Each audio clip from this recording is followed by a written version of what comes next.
Hello, my name is Rachel Hackett, and I'm going to be presenting my paper entitled Nannies, Mothers, and Global North/South Relationships. In the postmodern global North, many middle-class families need to be a double-income household, which necessitates some form of childcare, which sometimes comes in the form of a nanny. In a global North context, the idea of the nanny began in the 16th and 17th century, when Anglo-Saxons sent their children elsewhere to be raised and nursed. This tradition of nursemaids or wet nurses was continued through the Victorian age, where maids who specialized in the caretaking of children began to appear around 1850 in England. This time period is where the Western world gets most of their ideas about nannies, the most emblematic being Mary Poppins. However, only families who were well off could afford a nanny. This created a further class distinction between the upper and lower classes.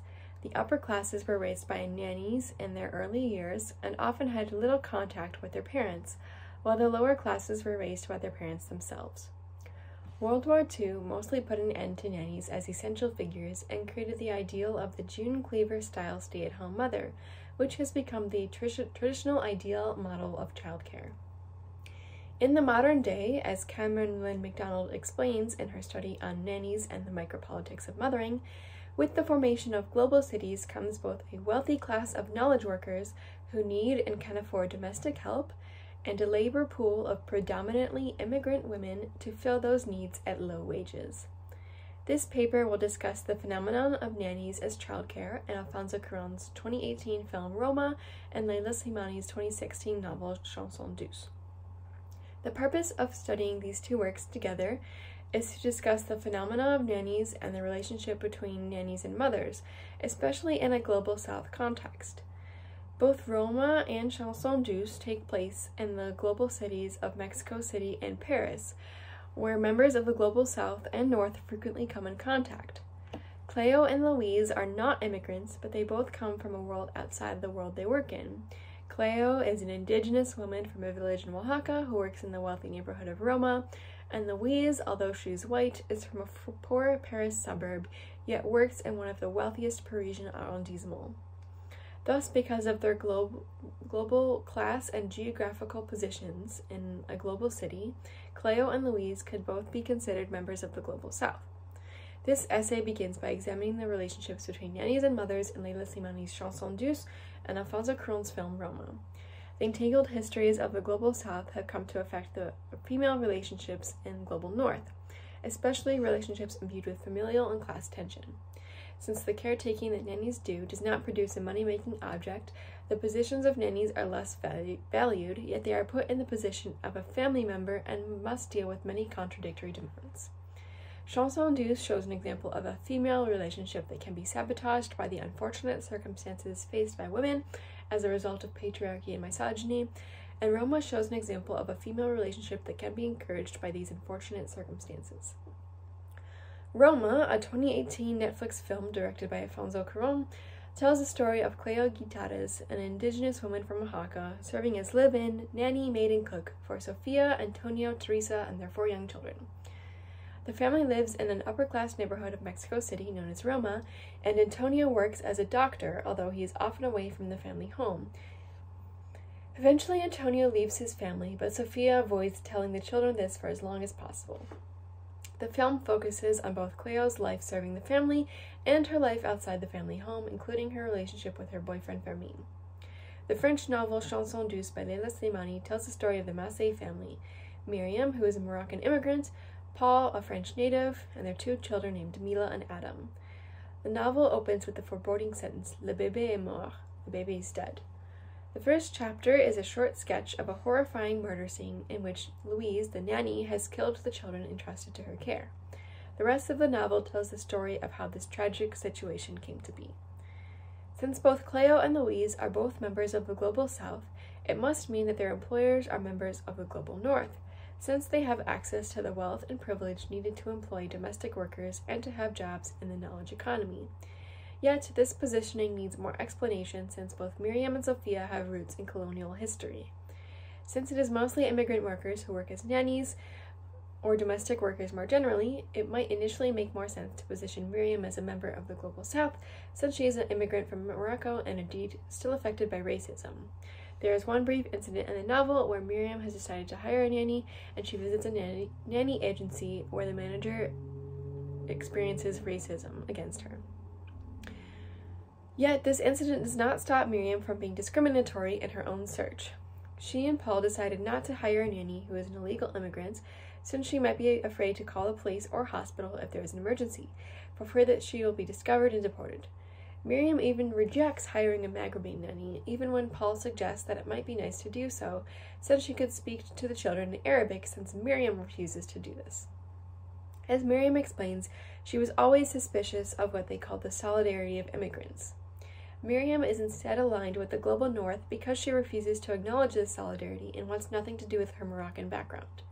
This alignment is indicated in the novel because she does not want to hire a Moroccan nanny and because of her jealousy of her friend Emma's family.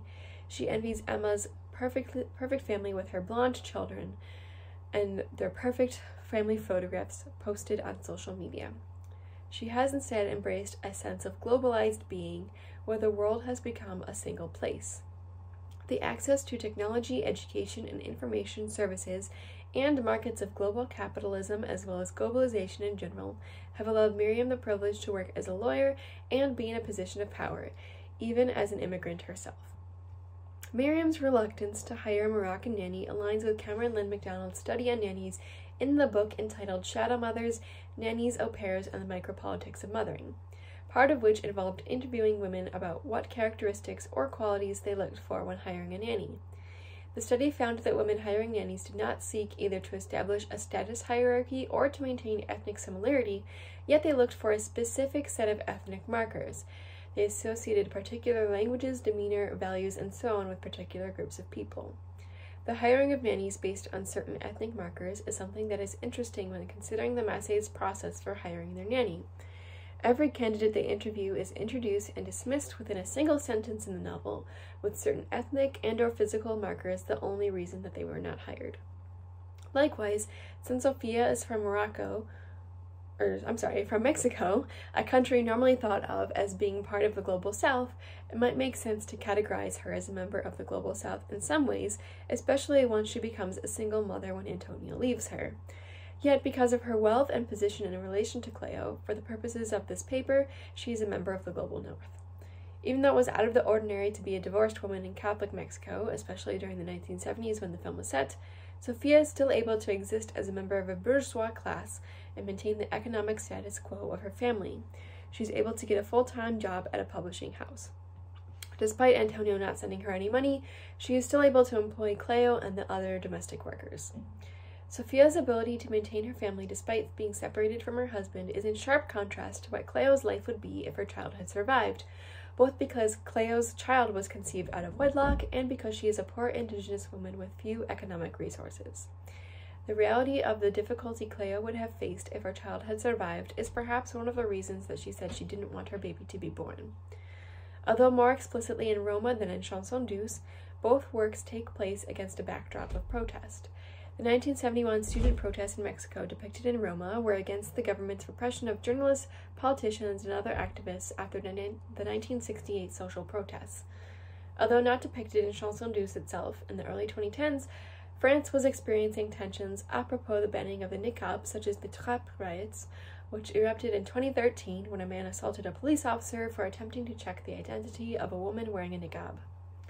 France was also experiencing the beginnings of the fourth wave of feminism, which is characterized by its reliance on the internet and a call-out culture with a focus on micropolitics and challenging sexism and misogyny insofar as they appear in everyday rhetoric, advertising, film, television, literature, the media, and so on. These protests are examples of how conflicts between women of the global North and South are brought to the surface at a macro level. As Marie-Angelique Savanet explains, the drift of industries such as textiles and electronics towards the South aggravates the conflicts between women of the North and South and creates a formidable obstacle to attempts to form a policy of solidarity between workers of the North and South. This solidarity is difficult to form because of the differences between the goals of the Third World and First World feminism. The relationships between the nannies and mothers in these works show this tension and conflict at a micro level. Even though Louise and Cleo do not work in the textile or electronic industries, they likely have friends and family members who work in these areas, and thus are more likely to be affected by changes to these industries. Third world feminism argues that women's exploitation as cheap sources of labor and sexual objects, which pushes them into the role of breadwinners, combined with a capitalistic image of manhood defined by money and status, results in frustration and violence that is taken out on the bodies of third world women by their male partners. This is true for both Cleo and Louise. Cleo was rejected by Fermin and nearly shot by him, and Louise's husband was abusive and an alcoholic before his death. Thus, Cleo and Louise are far more in fear of violence than Miriam and Sophia, even though all the female characters in both stories have to deal with the effects of patriarchy and violence. However, Cleo and Sophia are more successful in creating a relationship and solidarity than Louise and Miriam. In general, Cleo and Sophia have a positive relationship that goes beyond employee and employer. Despite a few instances where Sophia takes out her frustrations about her marriage on Cleo, Sophia treats Cleo kindly, even when Cleo confides in her that she is pregnant out of wedlock. Sophia tells Cleo after returning home drunk, "We women are always alone." It is because of Sophia's and Cleo's similar bad experiences with men that they are able to connect. Both women have been left behind by the men that they hope to have relationships with. Instead of this driving them apart, it brings them and the children closer together. On the other hand, Louise and Miriam do not have the same solidarity that they could have because of Miriam's desire to become part of the global north. Miriam and Paul's blasé attitude towards Louise is critical to the inevitable tragic murder of their children. Louise has become a surrogate mother for Mila and Adam by the end of the novel, especially because the children barely see their parent. Although Miriam feels guilt for being apart from her children, much of this guilt is placed on her by society. Although Miriam loves her children, she is not maternal by nature. Miriam probably has postpartum depression after Mila is born. She feels guilty for not being there when she is at work. Miriam and Louise are rivals. Even though the title of the book refers to Louise, the reader does not understand a lot of Louise's thoughts, but does explore Miriam's thoughts in a bit more detail. The reader only learns that about Louise through other characters and some brief flashbacks. Both Miriam and Louise are not particularly good mothers. Paul is even worse, but he is not expected to be caring or nurturing towards his children. It is Miriam and Louise who are expected to make all the sacrifices for the children. As a result of Miriam's guilt about letting another woman taking over the childcare and because of the resulting tension, Miriam and Louise have a deteriorating relationship that perhaps contributes to the murder of the children. The liminal position of nannies as employees, yet also pseudo-family members, is exacerbated by global North and South class tensions. By examining the relationships between nannies and mothers, we can see how solidarity between women of the global South and North can be affected by patriarchy and misogyny. For Cleo and Sophia, this has a positive effect, and for Louise and Miriam, it has a negative effect and contributes to the tragic deaths of Matthew children. Thank you!